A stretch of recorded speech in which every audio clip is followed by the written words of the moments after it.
A gente está muito acostumado às vezes com o formato de palestra e hoje o formato vai ser um pouco diferente. Agora no período da manhã nós teremos, já registrando presença inclusive, do secretário da Previdência Social, Leandro Rolim, Leonardo, desculpa, me perdoe. Deputado Márcio Labre, tá certo? O assessor do deputado também está aí, doutor Alexandre, e o Felipe Fontenelle, que é assessor da Já vou apresentar e já agradecer a presença do meu amigo Vogel, secretário executivo do Ministério da Educação, que gentilmente veio, o Alessandro, que veio também nos prestigiar, e o do Ministério da Justiça, né? Não, Economia, perdão, o Ministério da Economia, já trabalhou na Previdência, um especialista, e quero registrar que ele está de férias. Esse é o povo da direita, né? A direita trabalha sábado, domingo de férias. E especialmente agradecer o Leonardo Rolim, que é o secretário da Previdência, e a gente vai poder colher muitas informações com ele para a gente poder disseminar isso nas redes, disseminar isso nos nossos movimentos, né? E fazer esse governo acontecer. Obrigado.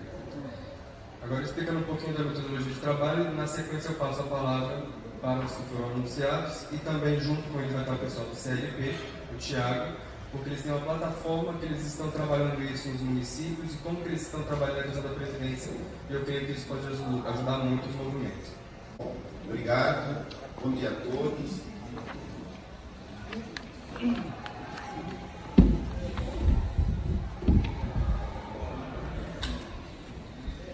Bom, a ideia aqui é mais interagir com vocês, né, tirar dúvidas. Inicialmente, eu ia fazer uma breve discussão do que é a nova Previdência e, em seguida, a gente abre para a discussão, né, tirar dúvidas em relação à nova Previdência e como nós poderíamos defender. Bom, em primeiro lugar, a nova Previdência ela é formada por 4 proposições legislativas. A primeira delas foi a medida provisória 871, medida provisória de combate às fraudes. O Alessandro vai explicar daqui a pouco mais sobre ela. Porque ela surgiu, porque foi a primeira. A gente buscando fazer o dever de casa. Se falava muito, e é verdade, que há muitas fraudes na Previdência, muitos problemas de gestão. Então, nós precisávamos atacar isso. Inclusive, um dos discursos falaciosos de quem quer defender privilégio e não mexer na Previdência era dizer que bastava combater as fraudes que estaria resolvido o problema da Previdência. As fraudes são muitas, o valor é muito representativo, mas nem de longe resolve o problema, porque não consegue resolver nem 10% do déficit que nós temos hoje, e esse déficit vai crescer muito nos próximos anos. A segunda proposição, a mais importante de todas, é a PEC 6 de 2019, que faz as principais mudanças no sistema previdenciário brasileiro. Depois eu vou falar um pouco mais sobre ela também. A terceira é o projeto de lei 1645, que altera o sistema de proteção social dos militares. É um projeto também muito importante. Esse projeto faz também uma reestruturação das carreiras militares, que estava aguardando aí em torno de 20 anos para ser feito, e está sendo feito nesse projeto. Ao mesmo tempo, se faz mudanças importantes na inatividade e pensão dos militares. Também eu explico um pouquinho mais sobre ele. E o quarto é o projeto de lei 1646 de 2019, que faz mudanças no sistema de cobrança da dívida ativa, especialmente da dívida previdenciária. E aí também atacando outra falácia daqueles que querem manter os privilégios. Dizem que se cobrasse a dívida não haveria déficit da Previdência. Então, de fato, há uma certa dificuldade em cobrar dívida, e esse projeto veio para melhorar isso. Veio para melhorar a cobrança tanto daquelas dívidas de menor valor, dívidas abaixo de R$25 mil que o custo de judicializar não compensa o valor a ser recebido, mas que são dívidas importantes, que representam, quando soma todos, um valor alto, que a gente precisa cobrar, e aí, no caso, é fazer uma cobrança administrativa e não judicial. O projeto facilita a cobrança administrativa. E também facilita a cobrança dos chamados devedores contumazes. São aquelas pessoas que, de fato, aquelas empresas que, de fato, ficam o tempo inteiro tentando burlar a receita e não pagar as contribuições previdenciárias. Porém, a maior parte da dívida é uma dívida que precisa ser explicada, não há o que ser feito para obter a sua recuperação. Uma parte grande da dívida é referente a empresas que quebraram. Empresas como Vale, Vivasp, Transbrasil, Mesbla, que quebraram há muito tempo. Se olhar a relação dos principais devedores, eles estão, todas as empresas que têm, estão entre os maiores devedores da Previdência. Não há como recuperar esse recurso. É o dinheiro perdido. Uma outra parcela considerável se refere a dissídios entre a Receita e empresas. As empresas entraram na Justiça porque não concordam com a atuação da Receita. Vou dar alguns exemplos. As chamadas verbas indenizatórias. Então, ali há uma dúvida, a Receita entende que cabe contribuição previdenciária, muitas empresas entendem que não, e o Judiciário vai decidir. Recentemente, o Supremo decidiu que parte dessas verbas indenizatórias, como, por exemplo, o adicional de um terço de férias, não caberia contribuição previdenciária. Então, uma parte considerável, o que o governo tem que fazer é continuar trabalhando na Justiça para esperar a decisão final da Justiça se vai ser favorável à Receita ou favorável aos contribuintes. Há um terceiro grupo, também uma terceira parcela dessa dívida ativa, que está parcelada, são os famosos refis. De tempos em tempos, o governo aprova um projeto de parcelamento, e parte daqueles devedores aderem aos parcelamentos com descontos de juros e multas. Então, essa dívida está sendo paga, está dentro da Receita Previdenciária, inclusive. Agora, é uma dívida parcelada, né, a perder de vista. Inclusive, na nova Previdência, a gente está limitando esses parcelamentos a 60 meses. Não está permitindo mais aqueles parcelamentos de 10, 20 anos que os refis geralmente permitem. E, então, resta algo em torno, a dívida ativa previdenciária em torno de 500 bilhões de reais.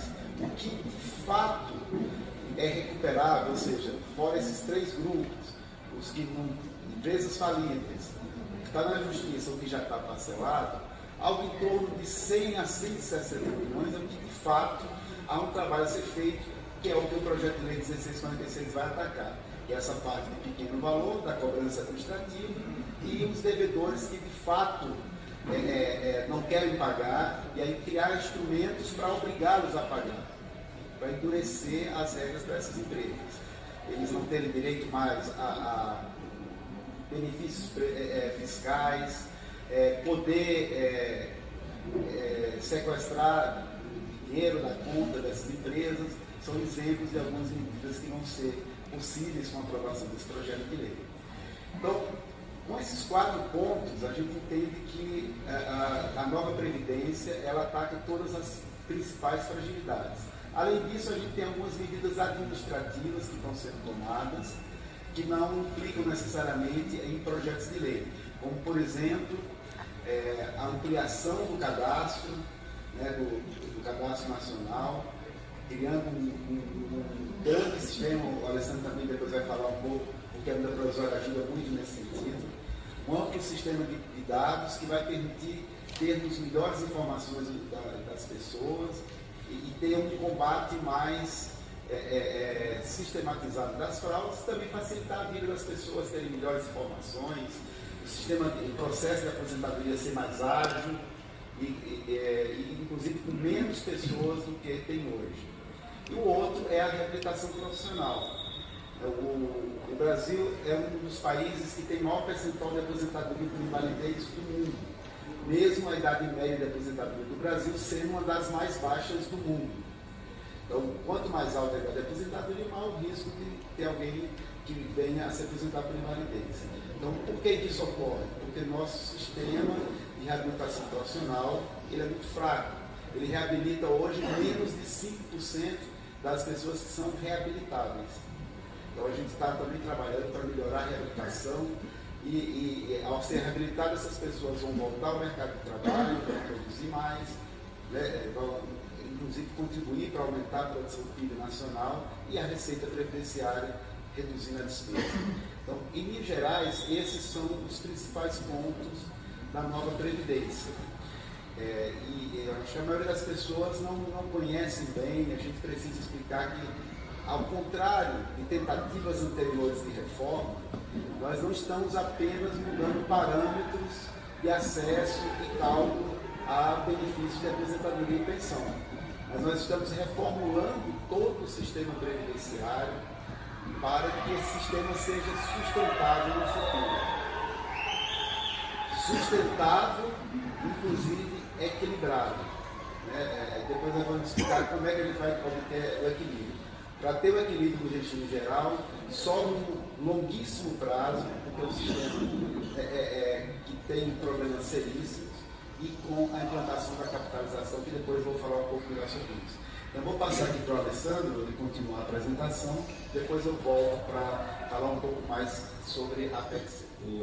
Hoje estou lá na assessoria da Secretaria de Previdência eu sou servidor do INSS, sou servidor de carreira do INSS. Já trabalhei na auditoria do INSS, nas agências do INSS, assim como na diretoria de benefícios.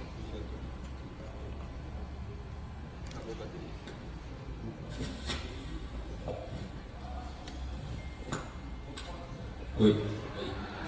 Já estive como diretor de benefícios do INSS. E eu acho que todo mundo já passou, já viu no jornal, etc., falando de fraudes na Previdência. O INSS, a gente brinca que é lá onde a Previdência realmente acontece. Nós estamos falando de pagamento de mais de $500 bilhão por ano é pago dentro do INSS. É um volume de dinheiro muito alto. Só que, diferentemente de bancos, etc. e tal, ele é um dinheiro carimbado para as pessoas.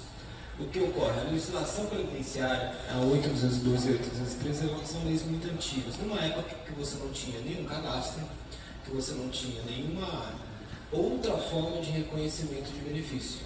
Então, ela foi desenhada de uma forma tentando garantir alguma rigidez ao processo de concessão de benefício, mas essa rigidez ela já é ultrapassada. Hoje em dia nós temos outras ferramentas que garantem uma certa segurança na identificação de alguns pontos. E é isso que a 871 nos veio para trabalhar. Um exemplo, desde a 813, em 91 e depois, com a emenda constitucional número 20, as alterações que houve na 812, na 813, criou-se que para a concessão de benefício precisava de um cadastro.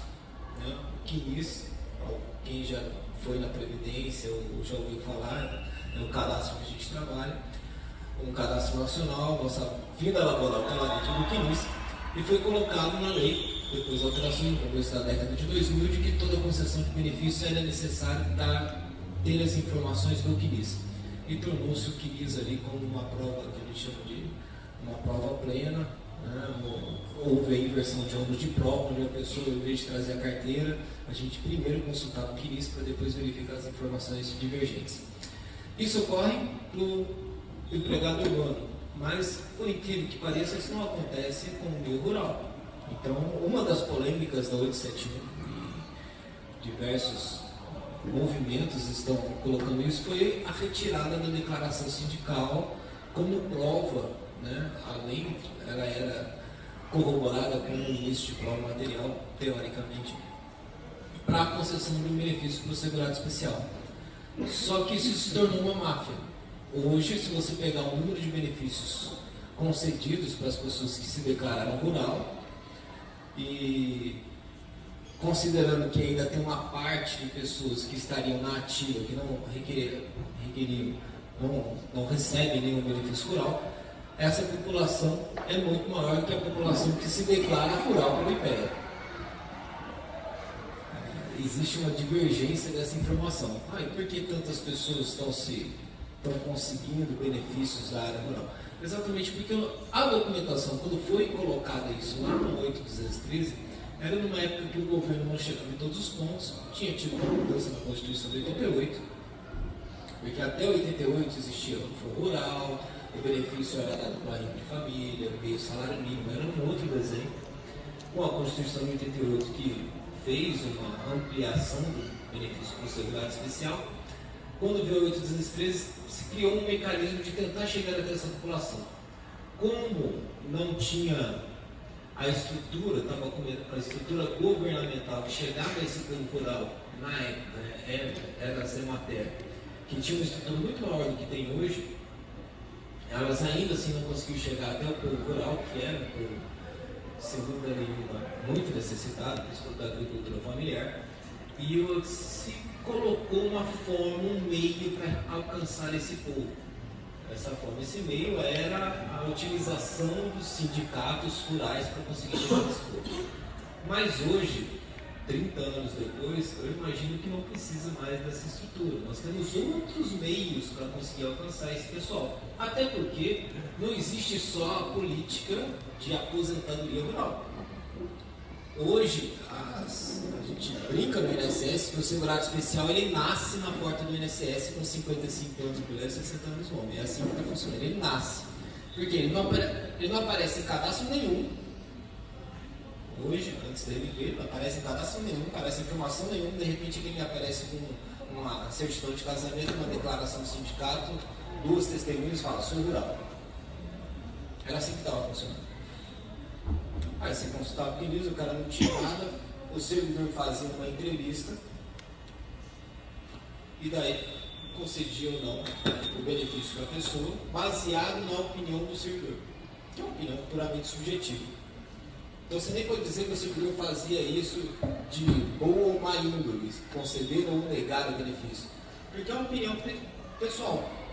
E com o aumento do concurso público, mudou-se um pouco a característica do servidor do INSS. Você pegar um servidor que tinha 30 anos na casa, que conhecia o pessoal rural, já fazia o trabalho de todo esse acompanhamento, de entrevista rural, tudo, ele já tinha um desenho, sabe como funciona a cultura rural. Então, ele não tinha mais essa familiaridade com a área rural. Então, nós temos que sair dessa parte aqui. Bom dia. Bom dia para todo mundo. Acostumado a falar alto. Bom, eu não vou fazer uma fala muito longa, porque tem muita gente para falar, muita pergunta, e os especialistas estão aqui para esclarecer as dúvidas técnicas, mas eu preciso fazer uma abordagem política da situação, e eu acho que vale a pena deixar alguns conceitos aqui semeados para vocês. Diria até que não está tão difícil falar com vocês, mas estou numa plateia que toda compreende a necessidade de uma reforma da Previdência. Então a gente não tem aqui o esforço de convencimento, mas eu acho que vale a pena a gente reforçar alguns conceitos que eu acho que estão na esteira dessa discussão toda, que é o projeto de Seguridade Social, ou a Seguridade Social que está prevista na Constituição de 88, que é aí a grande, tratada aí como uma grande vítima pela oposição.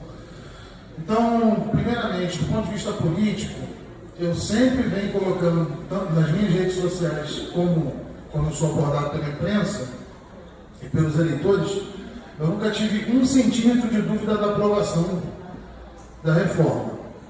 Por quê? Porque a reforma é perfeita? Bom, eu acho que a reforma é muito, muito satisfatória, mas não é nem por isso.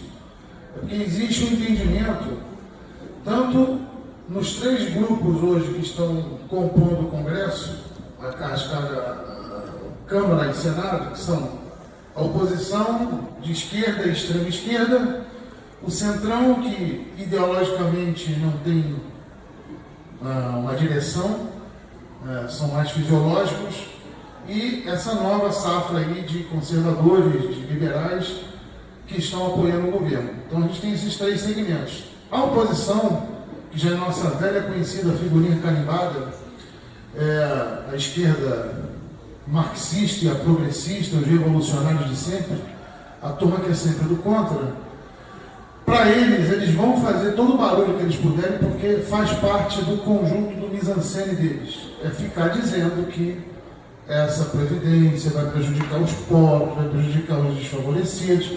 Isso faz parte da cantilena, porque eles vivem numa psicopatia, num estado de demência mental, em que eles acham realmente que eles são os donos da pauta humanitária, eles acham que eles são os donos dos pobres. E a gente já cansou de discutir isso em vários fóruns, eles não são donos dessa pauta. Acho que nós da direita aceitamos esse discurso durante 30 anos, e a gente agora está reagindo a isso. Eles não são os donos das pautas dos problemas relacionados a racismo que a gente tem no Brasil, ou de problemas relacionados a relações entre heterossexuais e homossexuais, que eventualmente surjam de um ou outro grupo que exerça preconceito ou não. Esses problemas de convívio social não é pauta deles, mas eles se apropriaram delas. Então eles levam isso para Brasília e se apropriaram principalmente da pauta dos pobres, que já é tradicional da luta de classes, de toda a perspectiva marxista. Então eles acham que quando acontece qualquer coisa, que eles se levantam para serem os porta-vozes dos pobres. E a gente sabe, e eles também sabem, que a Previdência precisa ser reformada, tanto que a Dilma tentou, mas eles vão manter essa postura de que eles são os bravos heróis e defensores dos pobres, que isso para eles é cartão de visitas para a próxima eleição, para tentar dizer que eles estavam lá e lutaram por eles. Só que no fundo, esses cafajestes, eles querem aprovação. Eles querem aprovação porque vocês sabem que nenhum lugar onde a esquerda administra governos, assume governança, em nenhum lugar ela consegue entregar o Estado com equilíbrio financeiro. Pelo contrário, ela sempre é precedida de um bom governo liberal, de um bom governo de direita, de um bom governo com gestão, com compliance, com todas as ferramentas de critério de organização e com todos os defeitos que a gente possa dar aqui, todas as reclamações que eu tenha à pessoa do Fernando Henrique e ao PSDB em alguns momentos, seu posicionamento ideológico, nós devemos admitir que, em certa medida, o PSDB deixou o país, a equipe econômica do governo PSDB deixou o país com algum equilíbrio para que qualquer gestor que assumisse em 2003 bastava apenas tocar o país com alguma responsabilidade que a gente não deixaria ter entrado onde entrou. Então, eu costumo sempre dizer isso. Eles sabem que eles precisam que alguém limpe a sujeira que eles deixaram para que eles possam sujar de novo. Então, eles vão deixar a Previdência ser aprovada, vão fazer barulho, mas eles querem. O Centrão, que está fazendo esse jogo aí, me dá um carguinho aí, me dá uma estatal aí, e aquela queda de braço, o Jair não quer dar, e eles estão pedindo. Isso também faz parte do jogo político.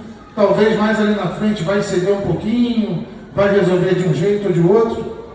Mas o Centrão também sabe que se a reforma não for feita, gente que está ali e que está na República por outros propósitos que não são os mais republicanos, sabe também que se a reforma não for aprovada, daqui a um tempo não vai ter nem esquema para eles poderem meter a mão, porque o Estado vai estar tão insolvente que não tem nem de onde tirar. Então, pela razão do Centrão, pelos seus interesses, pela esquerda, por outros interesses, e por nós, direita, conservadores, liberais, pelos interesses de fato legítimos, de que a gente precisa ter responsabilidade para administrar um país, nunca tive dúvida que ela vai ser aprovada.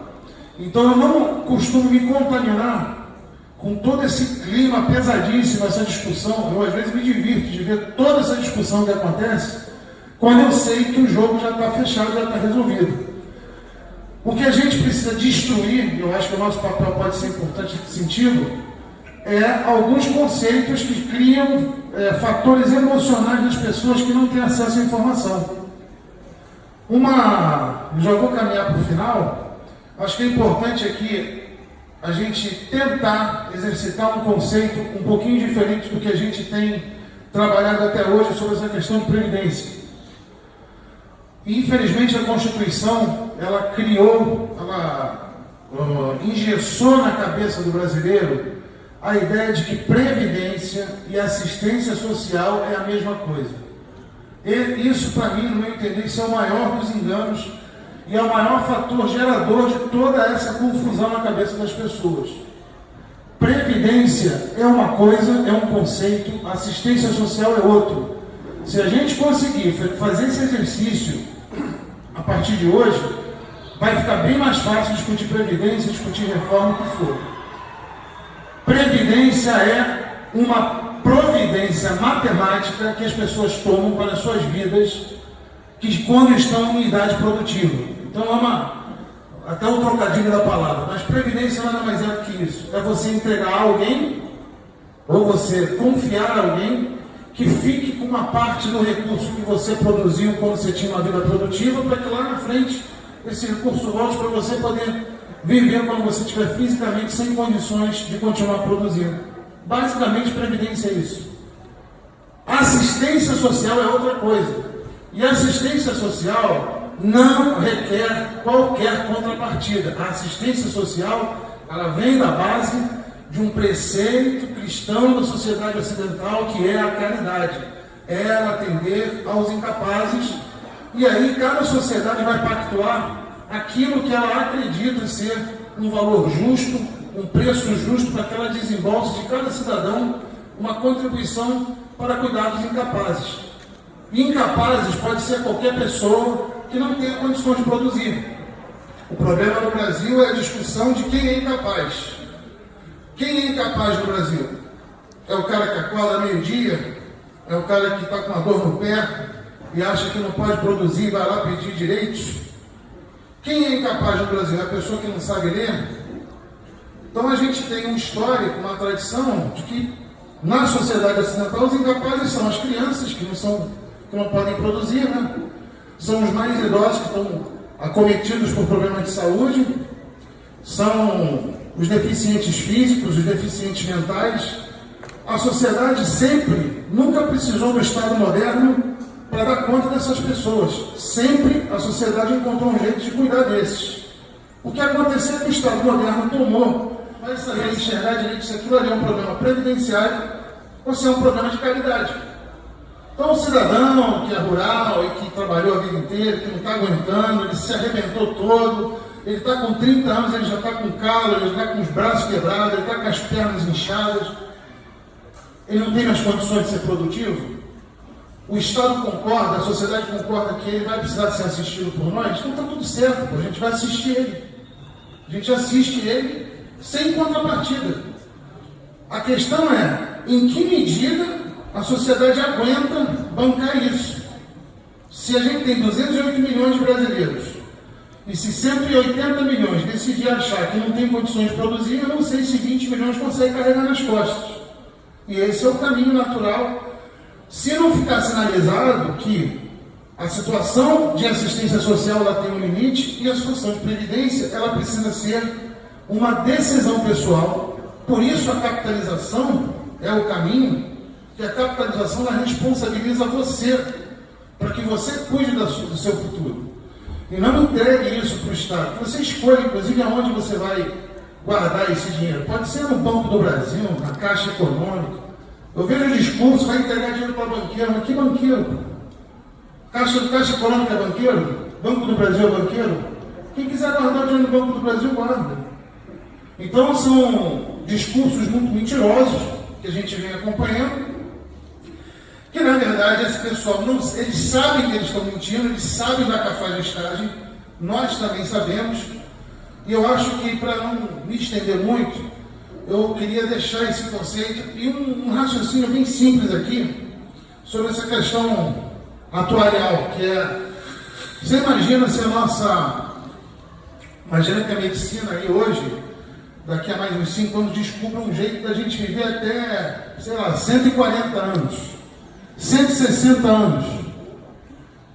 Será que a sociedade vai continuar achando que a gente só consegue trabalhar até os 60? Se, por alguma razão, a nossa saúde evoluir ao ponto em que a sobrevida de todos seja, na média, 150 anos, nós vamos continuar trabalhando nos termos de se aposentar aos 60? Porque, na verdade, o que está acontecendo é isso. Todo mundo já sabe que a maioria das pessoas está vivendo mais de 70, 75. Na década de 50, as pessoas morriam com 58, 59 anos, 60 anos. Hoje, quase todo mundo morre depois de 70. Muitas famílias que a gente morre com 80, 90. A matemática, ela não mente. E por isso que a repartição, o sistema de repartição, ele está falido em todos os países em que ele foi adotado. Já faliu a repartição. Se não faliu, logo na minha frente vai falir. Vou fazer um exercício matemático para a gente finalizar aqui, vocês vão ver que eu não estou mentindo. Se o amigo aqui ficou aposentado com um salário de R$1.000, benefício de R$1.000, precisamos que pelo menos 10 brasileiros produtivos contribuam com R$100 para a aposentadoria dele. Até aí, beleza. Só que os 10 que estão dando R$100 para ele ganhar 1.000, também estão gerando expectativa de ganhar 1.000 daqui a 30 anos. Então a gente já tem um passivo a chegar de 10 pessoas precisando que mais 10 deem 1.000 para elas. Então a gente já tem um passivo de 100 no futuro. Sabe o que é isso? É uma pirâmide de cabeça para baixo. Então vai chegar um ponto em que a base vai ser desse tamanho e a cabeça da pirâmide vai estar lá no alto. Muita gente para receber e ninguém para contribuir. Não tem nenhuma diferença de marketing multinível, desses polishop, não tem diferença nenhuma. A previdência pelo sistema de repartição, ela é uma pirâmide. Por que ela não quebrou? Porque o governo tira dinheiro de outro lugar para cobrir. Senão não teria como. Vou dar um último exemplo que eu briguei lá com a deputada Maria do Rosário. Quando eu ganhei a eleição, eu optei pelo sistema do INSS, que é de 642 para receber 5.800. Tá? Existe um sistema próprio da Câmara dos Deputados. Se você optar por recolher 3.713 por mês, em 35 anos de contribuição, você recebe os 33.763 de aposentadoria. Aí eu fiz a conta. Se o parlamentar que optar pelo sistema próprio, ele por ano ele vai contribuir com 44.560. Em 35 anos ele contribuiu com R$1.591.000. Dividindo isso por 33.763, ele consegue receber esse salário por 5 anos. Só que se ele viver 15, os outros 10 anos vai reparticionar com alguém, que eu não sei quem é. Da Câmara dos Deputados também não dá para ser, porque não tem tanto deputado contribuindo para pagar a aposentadoria dele. Vai entrar no Tesouro, vai entrar em algum lugar e alguém vai bancar o privilégio do sujeito. Vai sair, sim, de toda a receita arrecadada do sistema previdenciário. Então, a dona Maria do Rosário, por exemplo, mais 30 deputados do PT, estão falando de privilégios, mas nenhum deles migrou para o INSS. Eles estão lá na especial. Então, eles estão pouco se lixando para o que vai acontecer quando eles se aposentarem. Eles são parte de quem contribui decisivamente para a insolvência do sistema previdenciário. Eles são responsáveis por isso. Estão aí, estão eleitos, estão fazendo o trabalho deles e estão dizendo que os pobres vão sofrer com a Previdência. Então, era isso que eu queria dizer. Na política, eu acho que o processo nós vamos vencer. Vai ter muito mise-en-scène, muita gritaria, mas a gente ganha. Só que a gente precisa passar por um convencimento. A sociedade precisa rever alguns conceitos. Eu acho que o que a gente está fazendo hoje e o que a gente vai fazer ainda, nós vamos virar esse jogo a nosso favor, para que esse clima não fique mais tão pesado. Quando o pessoal começar a ver o emprego chegar, o investimento chegando, aí eu acho que amansa um pouco esse ambiente de tensão. Obrigado, pessoal. Desculpa aí o tempo.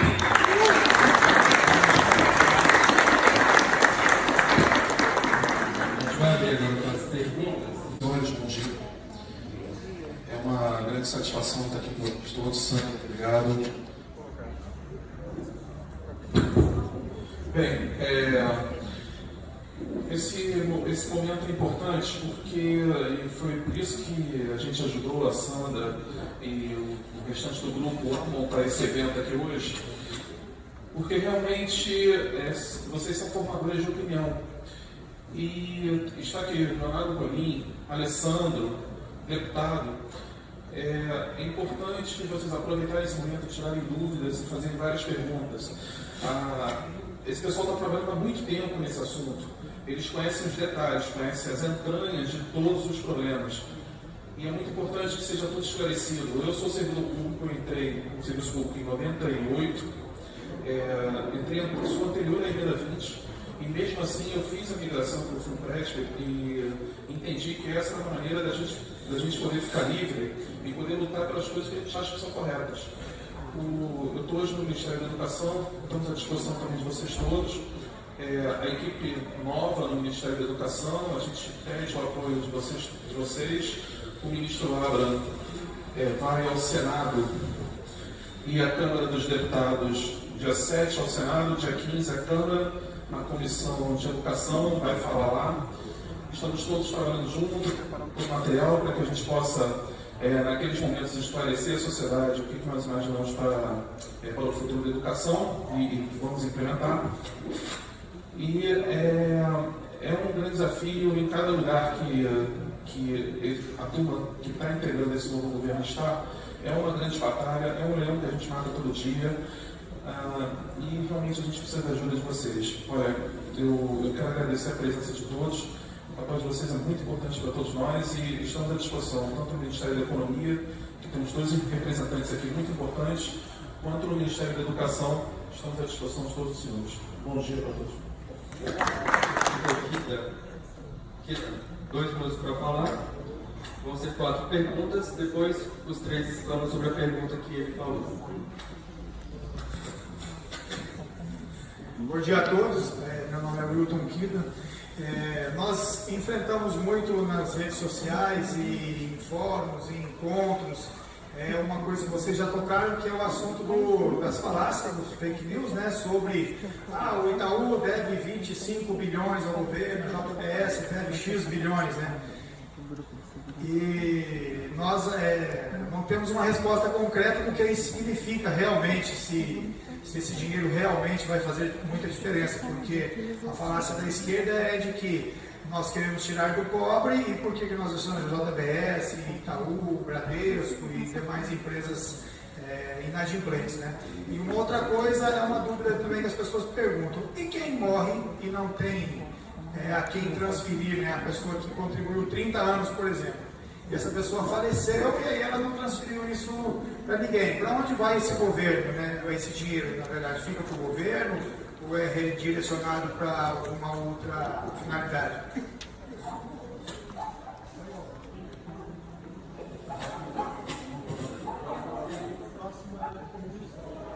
Isso.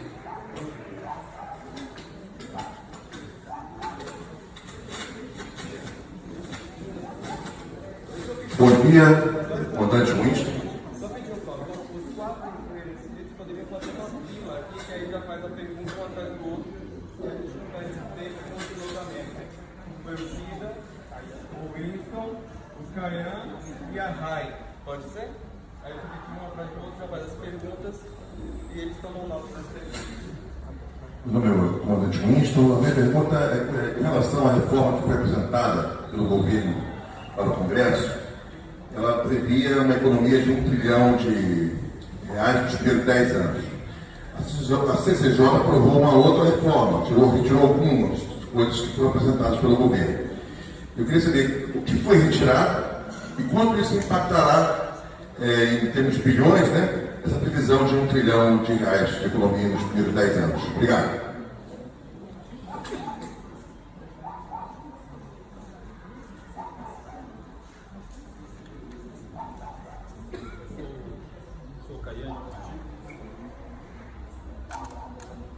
Sou o Caian de Curitiba. Gostaria de parabenizar pela disposição dos senhores para o grande domingo de manhã aqui, né, nesse público. Fala do secretário, eu até consultei o Twitter dele e vi um esforço, né, no sentido de esclarecer os pontos da reforma. Vi que teve presente na Assembleia Legislativa de Goiás também recentemente. E gostaria de realmente verificar como que a gente poderia, né, fazer essa publicidade, né, aqui tem vários grupos sociais, se a gente poderia levar isso para as nossas assembleias, para as nossas câmaras, fazer, realmente levar isso para a comunidade, tirar isso tanto de Brasília, do Jornal Nacional e dos movimentos de esquerda, que se apoderam disso com muita facilidade, porque é fácil vender isso como ponto negativo do cidadão. Então, você vai perder direito, você vai se aposentar mais tarde, muito simples. O cidadão entende isso muito fácil, né? Então, o esforço é nosso, tem que ser nosso, e o sítio defender a proposta. Então, fica a ideia e a disposição, né, da gente reproduzir isso e, às vezes, levar materiais para que a gente possa estudar isso e defender de uma maneira mais firme lá na ponta. Aí uma pergunta mais pessoal, que é até advém da minha própria ignorância também, mas eu trabalho na Guarda Municipal de Curitiba e eles lutam bastante por aposentadoria especial, né? Eu confesso que não sei como está sendo tratada as aposentadorias especiais da reforma, estimadores, trabalhadores de indústria química, vigilantes. Eu gostaria de saber qual que é o tratamento das aposentadorias especiais, que também é uma demanda bastante importante, ainda mais na área de segurança pública. Obrigado. Bom dia a todos. Eu sou a Rádio Movimento Boa Brasil. Agradeço a presença, agradeço o apoio. Nós lutamos há tempos para fazer esse encontro com os movimentos, porque nós somos muito questionados. Desde o governo de transição, nós batemos as portas do governo, pedindo que nos abrisse o canal para que pudéssemos ajudar na reconstrução desse país. E vemos hoje, somos questionados nas redes sociais, porque acho que a população acha que nós estamos trabalhando lá no governo. Nós não estamos. Então, são várias perguntas, mas eu gostaria, principalmente, sobre a questão dos R$400, a antecipação, tá? Que nós gostaríamos de detalhar mais para passar isso para a população. A questão da previdência privada, e também muitos questionamentos sobre a questão do PIS. O PIS vai acabar, né? E sem contar muitos outros fatos, eu acho que não dá para esclarecer tudo um pouquinho, você já explicou bem sobre a questão aí da rural, também, que são muitos questionamentos. E eu agradeço aqui a presença de todos, espero que vocês possam nos ajudar a passar a previdência realmente para a população, tá bom? Bom, agradeço novamente, né? E a gente fica bem feliz porque somos bastantes aqui, né? Isso é ótimo. Bom, eu queria perguntar, tem uma outra coisa que a esquerda bate muito, e também o sindicato da Receita Federal, sobre quando eles falam sobre a DRU, né? Que é a desvinculação da Receita da União.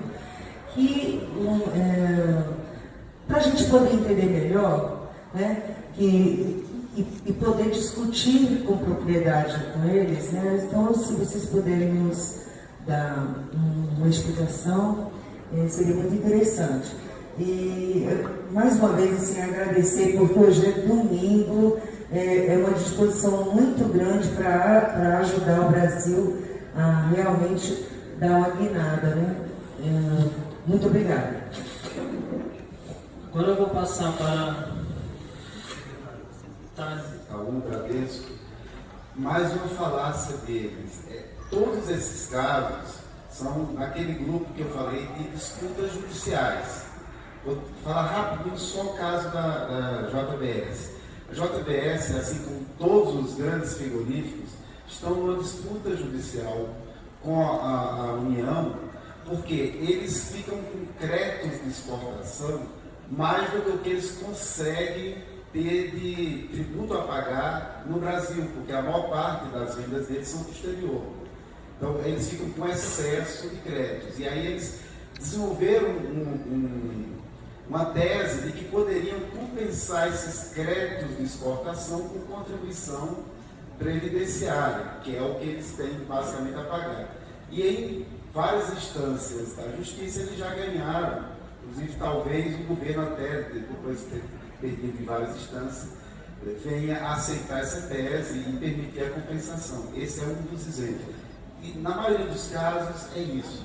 Quando você vê uma grande instituição devendo a previdência, geralmente é uma disputa judicial, e não uma conveniência do governo em ajudar grandes empresas, como, né, a oposição tenta colocar para as pessoas.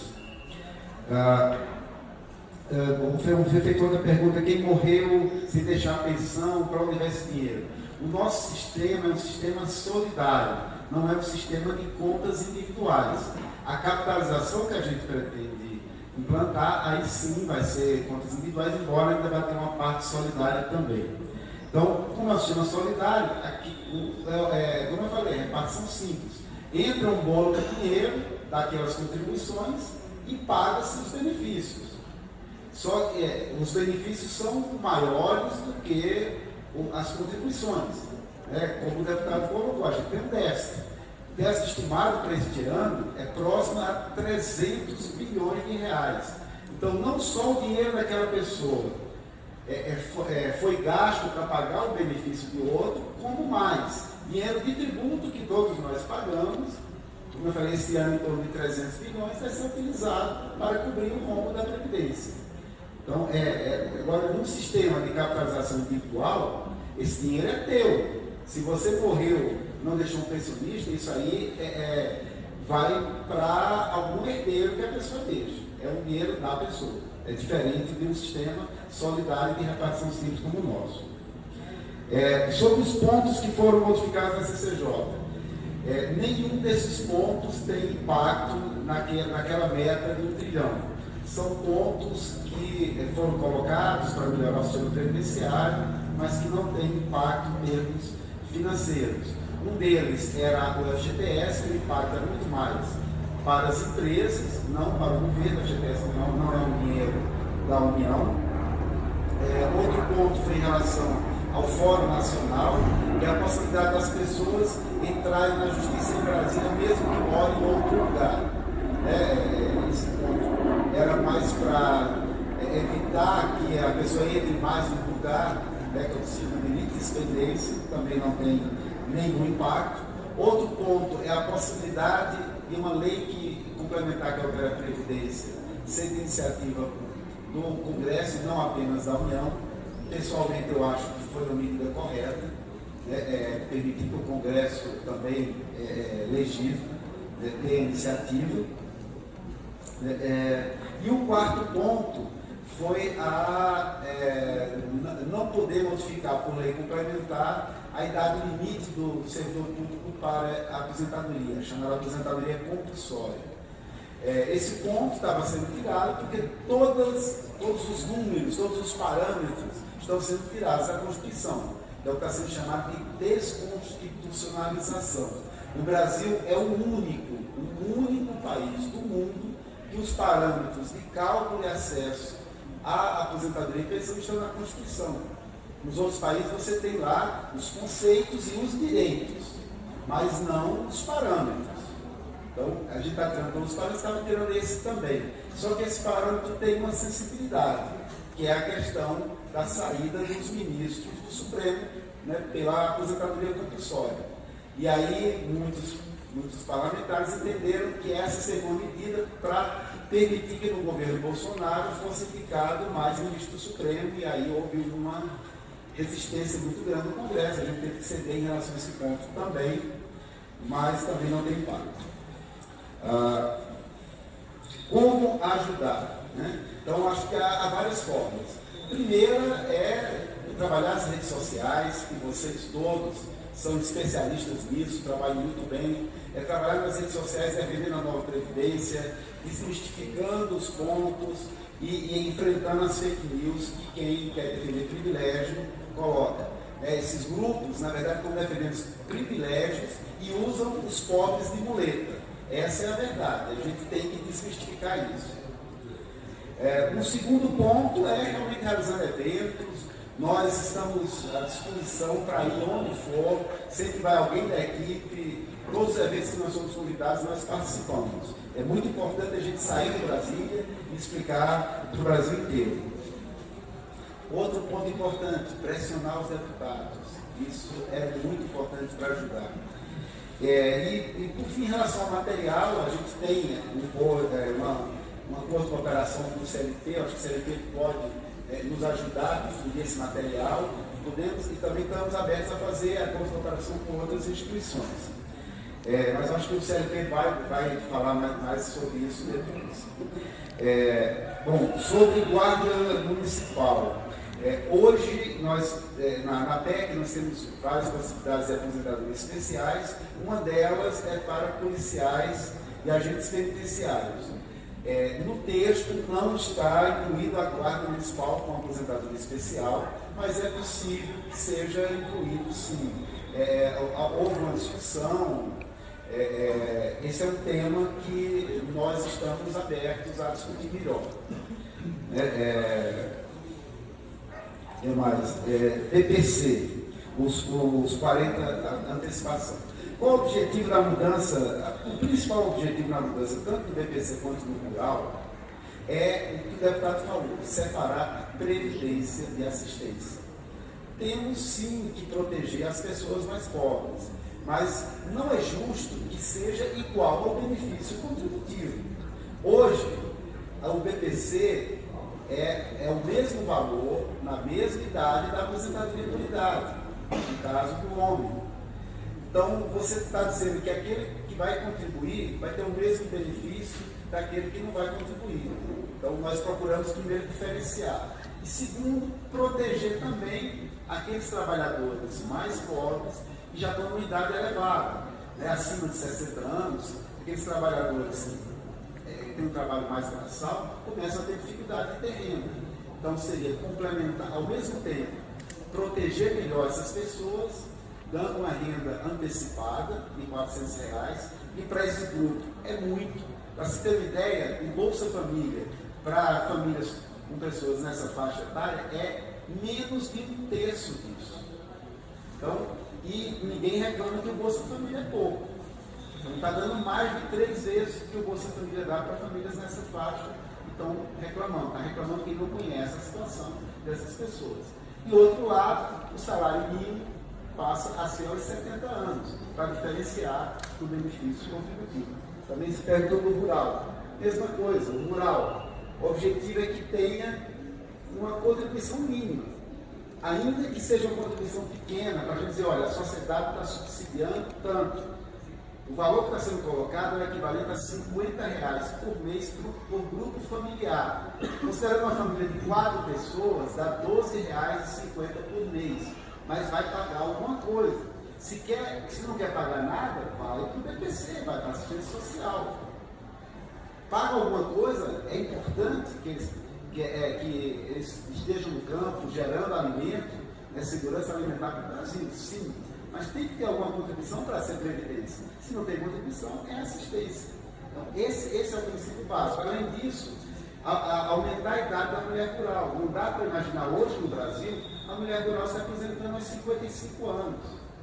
Quando a expectativa de sobrevida da mulher rural hoje é praticamente igual à da mulher urbana. A mulher urbana vai para 62. Então não tem sentido isso. Então essas são as principais razões da mudança do BPC e do rural. Quanto à DRU, depois de capitalização, a gente fala depois que eu já falei demais agora, acho que os próximos podem falar. Sobre a DRU, o que é a DRU? Desvinculação de receitas da União. Você desvincula 30% das receitas. Algumas coisas importantes das fake news que falam por aí. Em primeiro lugar, não existe DRU sobre previdência. Existe DRU sobre as outras contribuições da Seguridade Social. COFINS, contribuição social sobre o lucro líquido e PIS/PASEP. E aí eles misturam tudo, misturam previdência com seguridade social, seguridade social, previdência, assistência e saúde. Eles misturam tudo para confundir as pessoas. Mas, além disso, para justamente não dar margem mais para a confusão e dar transparência ao orçamento da Seguridade, a nova Previdência está acabando com a DRU sobre a Seguridade Social. Não vai mais ter DRU, não vai mais ter como inventar desculpa para dizer que não há déficit na Previdência. Mas só ainda para concluir essa discussão da DRU. Mesmo sem a DRU, a Seguridade Social como um todo é deficitária.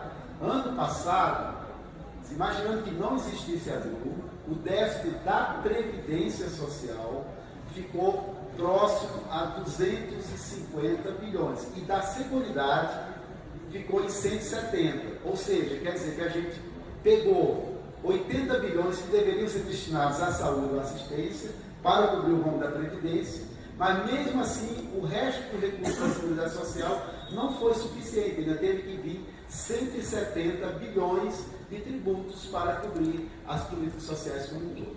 Vou passar a palavra aqui para a complementação. 2 pontos específicos que desviam do matriz, que é a questão do BPC e do rural. A questão do BPC. Vamos lá. A lei do BPC, ela foi instituída em 83. Em 93, o primeiro BPC operacionalizado pago foi só em 96. A lei em 83 estipulava 70 anos em um salário mínimo. Agora, quem me lembra da década de 90, quanto valia o salário mínimo?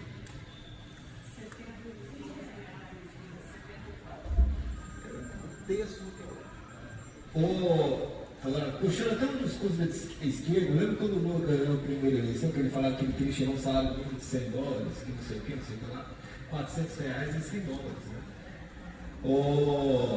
O BPC, quando foi feito lá em 93, o salário mínimo era muito baixo. E se pagava escola muito baixo, a R$70. Em 93, a expectativa de vida era muito mais baixa. Poucos chegavam nos 70 anos para uma assistência. Então ele foi desenhado dessa forma. Foi reduzida a idade na década de 2000.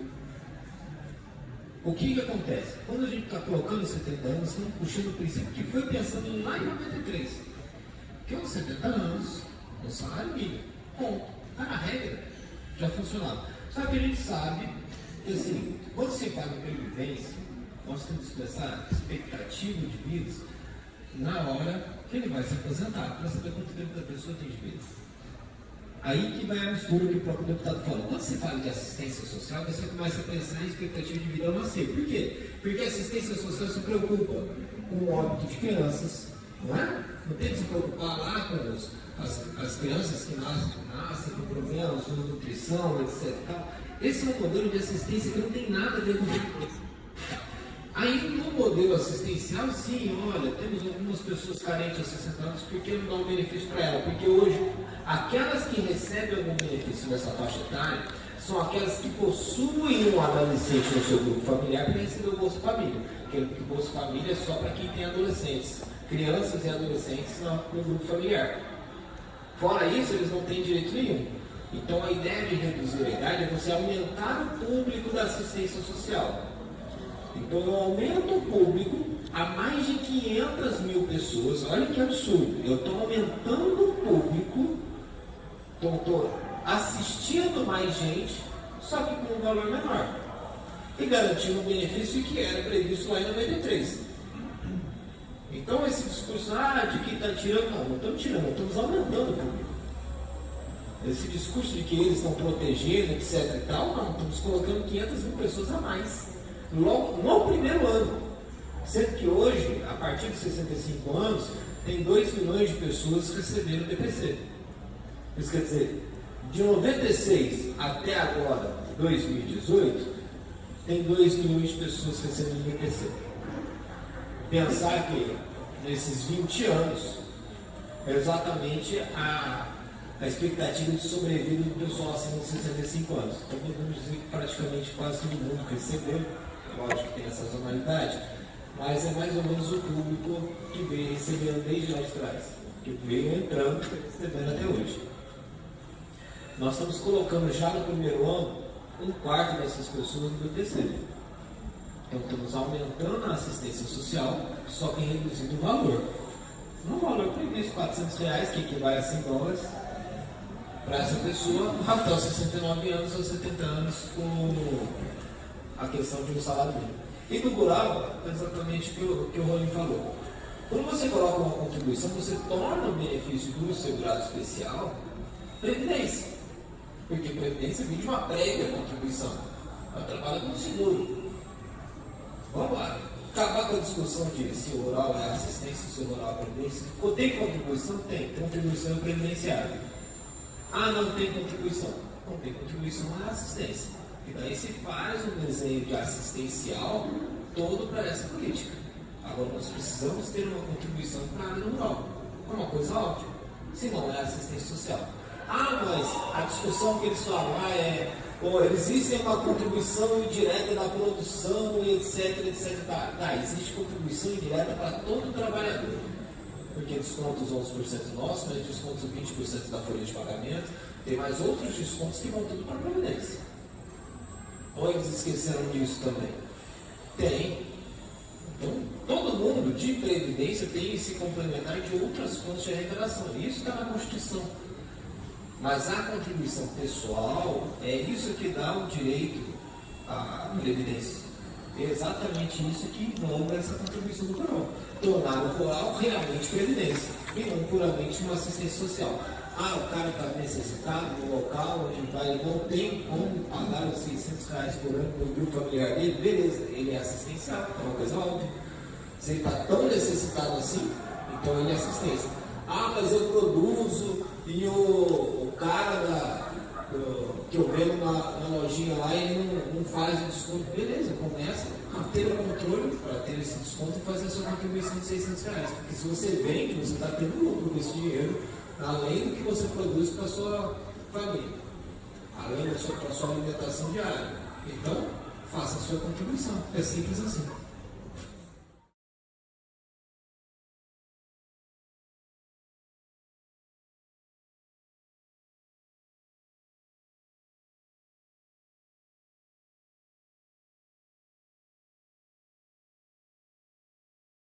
Vai também ser derretido com essa realidade que a gente tem aqui de um INSS de 29 milhões de beneficiários e pouquinha carteira assinada, e aliás, número de carteira assinada não é mais para ser parâmetro de desemprego, porque existem pessoas que estão efetivamente ganhando dinheiro, prosperando e não sabem nem onde está a carteira, não sabem nem onde enfiou ela, mas que de alguma forma também não está contribuindo com alguma previdência porque não tem cultura para isso. Mas está dando o jeito dele de se aposentar, porque compra terreno, levanta kitnet, e quando ele ficar velhinho, ele tem umas 40 kitnets com um aluguel de R$500, ele tem 30 mil de renda, ele está tranquilo, não está nem preocupado. O que é INSS mesmo? Porque ele está recebendo aluguel. Mas o Brasil também não tem a cultura do empreendedorismo nesse nível. As pessoas, graças ao senhor Getúlio Vargas, nós aprendemos a esperar que levem o alpiste para o passarinho, a gente fica com a boquinha aberta esperando o Estado resolver tudo.